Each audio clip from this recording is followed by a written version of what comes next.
ces pratiques-là faussent l'élection. L'élection n'est plus, en tout cas dans 80% des cas, nous tout ça, on va être candidat là, on cherche l'argent.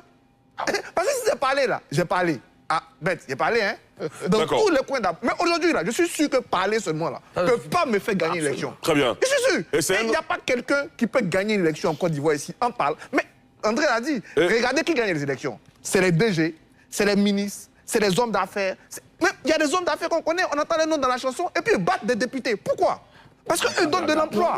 Donc on va à l'élection avec les idées. C'est un problème. Ça fait partie des sujets, justement. On est en train de foutre notre démocratie en l'air.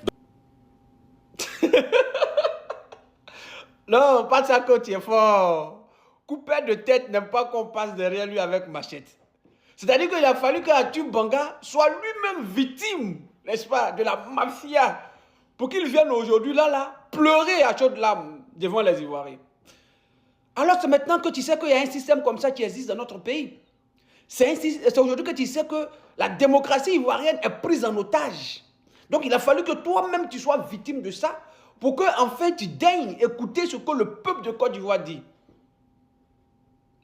Toutes les élections qui ont lieu en Côte d'Ivoire, ce n'est que de la figuration.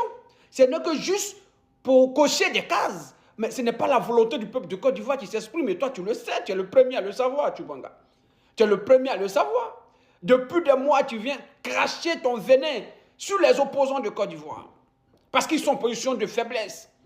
Parce qu'ils n'ont pas l'armée, parce qu'ils n'ont pas les caisses de l'État pour te donner de l'argent. Donc tu viens cracher ton venin sur les honnêtes gens. Le président Tidjane Thiam est devenu ton ballon d'essai. Chaque jour que tu es rassasié, tu viens cracher sur lui. Et aujourd'hui, toi, tu viens parler d'élections en Côte d'Ivoire et de la façon dont les élections sont gérées en Côte d'Ivoire. Tu ne sais pas comment tout ça est géré en Côte d'Ivoire, tout est bouclé en Côte d'Ivoire. Le système est simple. On affame le peuple et après on demande à des individus, parfois même qui ne savent même pas s'exprimer dans la langue française, qui ne savent même pas ce qu'ils disent, qui ne savent même pas ce que le rôle d'un député, on leur dit, vous partez, tout ce que nous on vous demande, c'est de ramener un siège de député. Peu importe ce que vous allez faire. Il y a l'argent à gogo, servez-vous autant que vous voulez. Et le peuple qui est affamé, ne dit-on pas que ventre qui a faim n'a point d'oreille. Donc ce peuple qui est affamé, on lui distribue des billets de banque à foison. Cet argent vient d'où? Ça sort d'où? Et c'est ce que nous critiquons depuis tout le temps. Nous, ce n'est pas parce que nous avons une haine viscérale pour le président Ouattara ou nous avons une haine viscérale pour le RADP, mais nous critiquons un système qui a été mis en place de sorte que le peuple ne peut pas s'exprimer à Tubanga. Et toi, tu es censé être un docteur. Peut-être que ma dernière vidéo sur toi t'a piqué un peu et que tu as commencé donc à te réveiller. Mais en Côte d'Ivoire, il n'y a rien qui est fait dans les normes démocratiques. Il n'y a aucune démocratie qui existe en Côte d'Ivoire. D'ailleurs, même là, les personnes, comment des individus peuvent venir à l'occasion d'une élection, d'une campagne législative, donner des ambulances avec des plaques jaunes.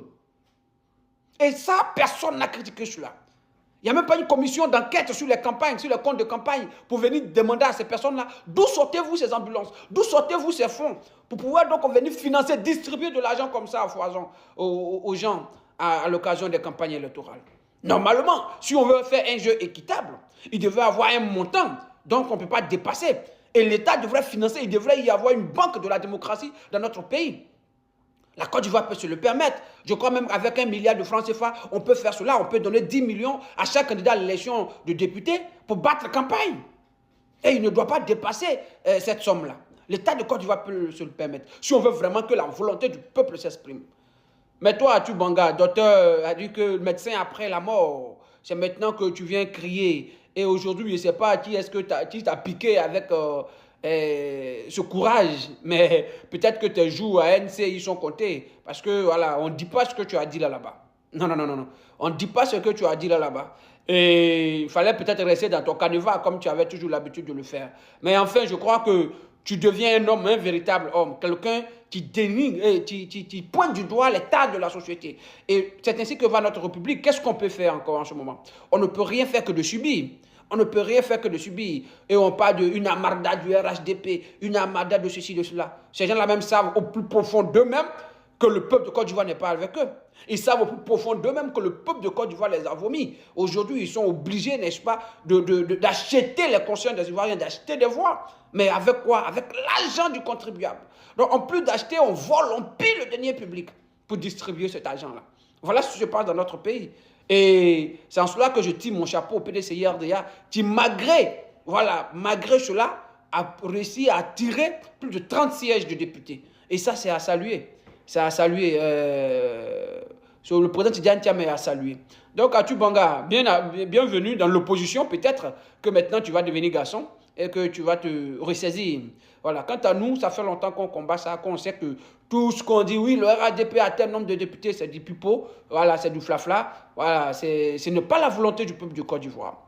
Le peuple de Côte d'Ivoire, demain, si le RADP n'est pas là, la première élection à laquelle le RADP participera, je vous assure que même s'ils ont eu 2 députés, c'est qu'ils sont forts.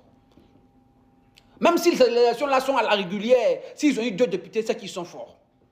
Parce qu'aujourd'hui, ils ont les caisses de l'État. Et c'est maintenant que tu le sais. Je crois très bien que tu le savais depuis le début, mais tu jouais les hypocrites. Ça ne m'étonnerait pas si on vient me dire que peut-être qu'ils ont commencé à serrer un peu le robinet à ton endroit et que tu essaies de donner des coups de boutoir pour dire que, attention, je suis là, je suis là, je suis là. Que Dieu vous bénisse, les amis.